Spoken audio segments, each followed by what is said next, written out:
Ada sedikit mungkin juga yang kita lupakan, saya sampai menangis. Sebab masyarakat di sana mengatakan bahwa leluhur kita itu marah.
Assalamualaikum warahmatullahi wabarakatuh.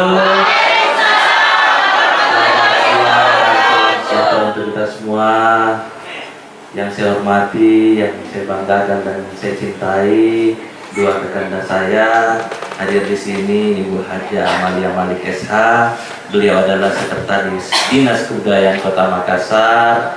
Hadir juga Kakak Ita, Kakak Alita Karen, akademisi yang tidak perlu kita lakukan lagi, di mana-mana ada Kakak Ita. Dan yang paling ganteng, yang paling energik, saudaranya Atta Halilintar, ada Kakak Latif. Perda ini nomor 2 tahun 2013. Memang ini perda sudah agak lama, tetapi sebagian besar masyarakat di Kota Makassar mungkin belum terlalu tahu atau belum paham, atau mungkin ada yang belum tahu bahwa ada perda yang mengatur terkait pelestarian cagar budaya ini. Kenapa ini penting? Karena Makassar itu banyak cagar budaya yang ada di Kota Makassar yang tidak boleh kita lupakan. Kenapa? Karena Makassar ini juga sebagai destinasi wisata, sehingga jangan orang ke Makassar hanya mengenal Pantai Losari saja, mengenal mal-mal yang ada di Kota Makassar, tetapi kita harus melihat juga historikal di Kota Makassar bahwa ada peninggalan-peninggalan yang harus kita pertahankan untuk bisa selalu dikenal dan dijadikan sebagai destinasi atau tujuan wisata di Kota Makassar. Telah hadir di tengah-tengah kita dua narasumber yang akan mengupas tuntas terkait perda ini, karena beliau yang lebih paham, sehingga saya berharap kita tidak hanya datang untuk duduk-duduk saja di sini, tetapi bagaimana kita bisa bertukar pikiran, karena mungkin ada bapak-bapak, ibu-ibu juga yang lebih paham terkait cagar budaya di Kota Makassar ini. Kita bisa saling bertukar pikiran.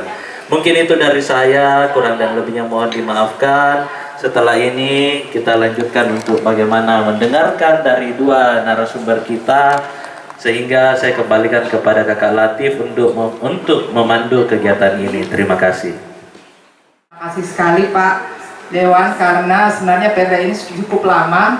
Mungkin karena cukup lamanya mungkin dianggap perda ini tidak seksi gitu Pak di masyarakat. Padahal mungkin kalau kita lakukan sosialisasi seperti yang Pak Dewan laksanakan pada hari ini, saya yakin sekali bahwa ternyata perda ini sangat perlu sekali diketahui oleh masyarakat, dan izin Pak Dewan kiranya bisa dilakukan revisi, karena ada beberapa yang terkait dengan perda ini sudah tidak sesuai dengan kondisi yang sekarang, dan tentunya perlu dilengkapi lagi, sehingga nantinya perda untuk di Dinas Kebudayaan khususnya pemerintah Kota Makassar ini ada dua. Sementara kita mengajukan pemajuan kebudayaan, perda ini sementara digodok. Kemudian kalau bisa direvisi perda nomor 2 tahun 2013 ini Pak, supaya bisa lebih komplit lagi. Cagar budaya ini merupakan satu gengsi kita bagaimana kita bisa mengangkat jati diri bangsa. Kalau kita lihat di Kota Makassar, kita tidak pernah menyangka, saya juga setelah masuk di Dinas Kebudayaan baru tahu Pak, ternyata luar biasa yang namanya kebudayaan. Dulu Dinas Kebudayaan itu tidak berdiri sendiri, dulu dia bersatu dengan pendidikan. Jadi pendidikan dan kebudayaan hanya sifatnya satu saja, kurikulum saja. Kemudian dia berpindah ke pariwisata dan kebudayaan. Akhirnya juga di sana hanya atraksi pertunjukan saja yang ditampilkan. Tetapi setelah 2017 Dinas Kebudayaan berdiri sendiri, ada 4 bidang. Bidang itu menangani pertama adalah sejarah. Kemudian yang kedua adalah warisan budaya. Yang ketiga adalah kesenian dan yang keempat adalah sarana prasarana. Sarana prasarana ini adalah terkait dengan bagaimana kita merevitalisasi semua cagar budaya yang ada di Kota Makassar. Kalau kita berbicara jualannya Makassar itu apa? Yang orang tahu hanya Benteng Rotterdam. Itu saja yang paling favorit. Padahal banyak sekali cagar budaya yang ada di Kota Makassar. Tahun ini Pak Dewan, mudah-mudahan ini menjadi satu yang the best kami, yaitu membangun satu kota tua. Kalau di daerah lain di Semarang ini nanti semuanya ada beberapa OPD dan anggota Dewan akan berkunjung ke Semarang untuk meninjau kota tua. Padahal di Makassar jauh lebih baik kalau itu kita kembangkan.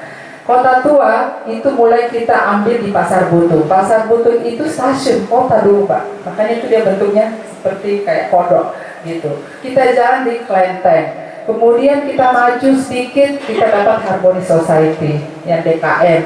Kemudian Balai Kota. Ada juga Gereja Emmanuel. Sebelum kita ke sana kita menuju ke Kimia Farma. Kimia Farma itu adalah makanya jelek. Kalau kita lihat tidak boleh dirubah karena itu adalah cagar budaya. Kita jalan lagi Pak, Intisari Percetakan.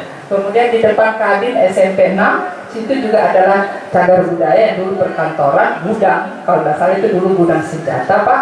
Kemudian kita jalan lagi adalah pengadilan negeri. Pengadilan negeri di situ membuktikan bahwa di situ lalu tempat persidangan. Dan kita jalan mungkin yang kita kenal adalah Balai Kota, kemudian gubernuran, makanya gubernuran itu nggak boleh dirubah-rubah Pak. Kemudian kita jalan lagi, ternyata di Jalan Incek Nurdin dengan di Jalan Amanagapa ada cagar budaya. Masih ada rumah Queen Seat namanya, rumah kodok. Dan satu lagi tempat kita dapat di Incek Nurdin kemarin adalah istilahnya dulu sarang semut, tempatnya noni-noni Belanda Pak, asrama di atas. Kemarin kenapa ini menjadi seksi? Karena pada saat itu ada 12 kakak di sana mau menjual. Bayangkan kalau di Incek Nurdin dijual itu cagar budaya luar biasa berapa M. Itu tidak boleh Pak, itu sudah ditetapkan dan akhirnya kami mengundang 12 kakak itu bahwa dia boleh tinggal. Itu bisa menjadi hak miliknya dia, tetapi tidak boleh melakukan perubahan struktur tanpa seizin daripada pemerintah. Karena kalau cagar budaya biar warna catnya juga itu tidak bisa sembarang Pak. Iya. Akhirnya mereka sepakati dan mungkin di Perda ini agak lemah Pak soal sanksinya. Kami juga perlu sampaikan, kemarin kami sidak, ada masyarakat, salah satu masyarakat menyampaikan ada pembongkaran, tetapi yang dilaporkan sebenarnya itu pembongkaran karena tidak ada YB-nya. Akhirnya turun, Pak Lurahnya turun, dan ternyata yang dibongkar itu adalah salah satu cagar budaya. Mungkin bisa bilang slide-nya cantik sekali kalau kita lihat itu seperti di Jerman Pak. Ternyata dia sudah bongkar di belakangnya, panjang sekali. Dia bongkar tinggal di depannya. Untuk kita cepat dengan Pak Bu Camat dan dengan Pak Lurah, akhirnya ya ini jalannya tinggal di depannya Pak, habis di belakang, panjang sekali. Kemarin yang kolektor itu Pak sudah pada mencuri. Jadi dia ambil batu batanya itu Pak besar sekali, tebal.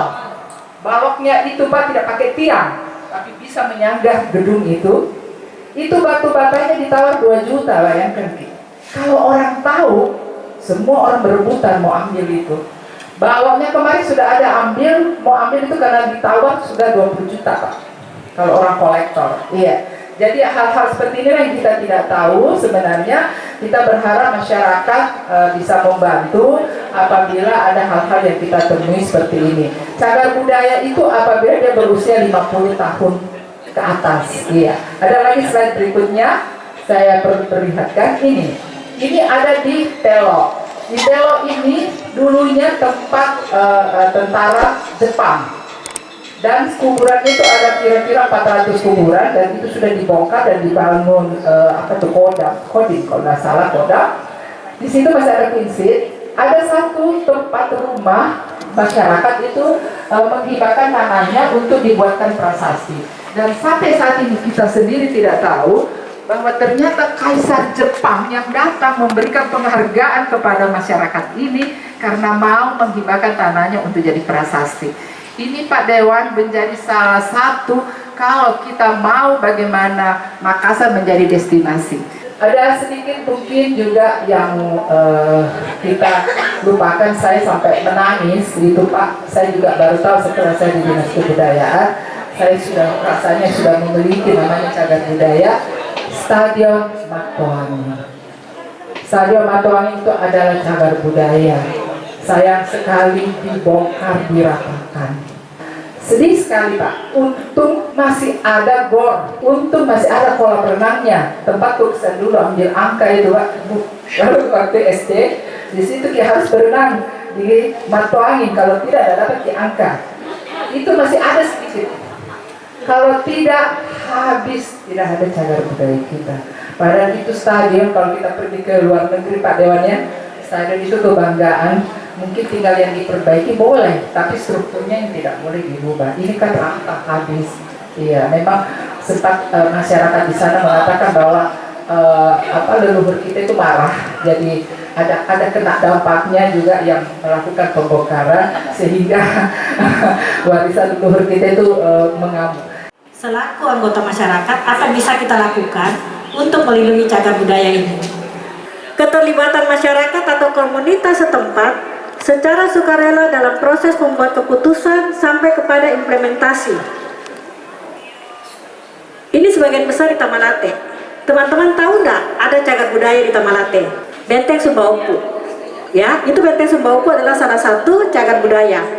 Ya, jadi harapannya kalau kita sudah tahu kalau lingkungan tak punya cagar budaya, menjadi tanggung jawab moral kita untuk membantu melestarikan itu. Melibatkan masyarakat sekitar kawasan cagar budaya dalam diskusi, menyumbangkan tenaga dalam merawat bangunan cagar budaya. Dan membentuk komunitas milenial untuk melakukan aksi-aksi sosial terkait pelestarian cagar budaya ini. Kalau banyak wisatawan seperti yang Bu Sekis bilang tadi, pasti masyarakat sekitar itu akan terimbas, mendapatkan dari situ. Banyak yang kemudian kita bisa hasilkan untuk dijual, untuk menjadi turis lokal sekitar kawasan cagar budaya, dan ini kan peningkatan ekonomi keluarga bisa dilakukan lewat ini. Benda-benda cagar budaya itu kan selalu dikenal sebagai benda yang kuno, rapuh dan jelek. Jadi benda-benda ataupun sifat cagar budaya ini hanya dilihat pada saat momen-momen tertentu saja, seperti nanti kalau misalnya ada momen-momen bersejarah, barulah benda-benda cagar budaya ini diingat oleh masyarakat. Pertanyaan saya, apakah yang bisa dilakukan atau upaya yang dilakukan oleh pemerintah setempat untuk merubah cara pandang masyarakat tentang sifat budaya cagar tersebut yang kuno, jelek dan rapuh, khususnya di kalangan anak muda di kota Makassar. Kalau saya sendiri, Ibu, upaya yang bisa dilakukan mengingat kita sekarang ini masuk dalam era digital, mungkin kita bisa memanfaatkan teknologi biar cagar budaya ini bisa mengikuti perkembangan zaman di era modernisasi saat ini. Salah satu upaya yang bisa dilakukan juga bisa melalui nilai-nilai pendidikan. Bagaimana anak-anak tingkat SD, SMP, SMA itu sudah ditanamkan dari awal untuk mempelajari tentang cagar budaya khususnya yang ada di Kota Makassar. Kalau saya dulu itu waktu sekolah cuma hanya diajar sejarah tapi tingkat nasional tentang sejarah berdirinya kerajaan Islam. Tetapi untuk fokus ke kota sendiri itu belum bisa dipelajari di tingkat-tingkat sekolah. Mungkin itu bisa dimasukkan dalam peraturan daerah khususnya di Kota Makassar biar anak-anak dari secara dini itu bisa tertanamkan nilai-nilai sejarah, sehingga pengetahuan mereka tentang jagar budaya itu mereka bisa menambah pengetahuan mereka, sehingga ada peran yang bisa mereka lakukan untuk kota masyarakat, untuk Kota Makassar tercinta. Seperti itu. Itu aja mungkin dari saya. Terima kasih banyak. Assalamualaikum warahmatullahi wabarakatuh. Shalom. Swastiastu, Namo Buddhaya, Salam dan salam kebajikan. Mungkin di pemerintah Kota Makassar ini harus sudah mulai melirik atau memberi anggaran yang lebih kepada bagaimana merehat cagar budaya yang ada di Kota Makassar, tetapi tetap dengan memperhatikan dan mempertahankan wujud aslinya. Karena kalau dibiarkan seperti itu, memang orang tidak kurang yang tertarik, Bu. Sehingga kalau ini direhab tetapi tetap mempertahankan wujud aslinya, itu akan lebih menarik. Sehingga apa yang dikatakan Cici tadi ini harus dimasukkan dalam kurikulum, karena kita mengetahui bahwa mungkin ada di setiap sekolah itu yang mata pelajaran muatan lokal di mana di situ kita mempelajari terkait sejarah-sejarah yang ada di Kota Makassar, sehingga ini bisa disinkronkan nanti Bu Sekdis dengan Dinas Pendidikan Kota Makassar, bahwa apabila ini semua sudah dilakukan rehabilitasi atau dilakukan perbaikan-perbaikan, maka studi wisata mulai dari anak SD, SMP, SMA itu bisa difokuskan ke dalam cagar budaya Makassar dulu, sehingga anak-anak kita itu, adik-adik kita sebelum mengenali cagar-cagar budaya atau sejarah di luar Makassar, karena kita kadang-kadang lebih tertarik dengan sejarah atau kebudayaan Bali, Jogja, Jawa dan lain-lain, sementara sebenarnya di Makassar ini tidak kalah di sejarah atau kebudayaannya untuk bagaimana kita eksplor atau kita jual sebagai destinasi wisata di Kota Makassar. Tetapi jangan makin khawatir, sudah ada orang yang peduli, ada Ibu Sekdis yang paham terkait bagaimana cagar budaya ini kita tingkatkan sekaligus kita jual keluar, sehingga ini juga bisa menjadi pendapatan baru atau menambah pendapatan daerah di Kota Makassar, dan khususnya akan meningkatkan perekonomian untuk warga di sekitarnya. Kenapa? Karena kalau cagar budaya di wilayah tak masing-masing itu sudah berkembang, yakin dan percaya akan muncul pendapatan-pendapatan baru di wilayah tersebut. Mungkin kita bisa bikin warung makan di sampingnya, atau kita bikin gantungan-gantungan kunci atau stiker atau apapun itu yang bisa kita jualkan kepada wisatawan-wisatawan yang akan berkunjung ke situ.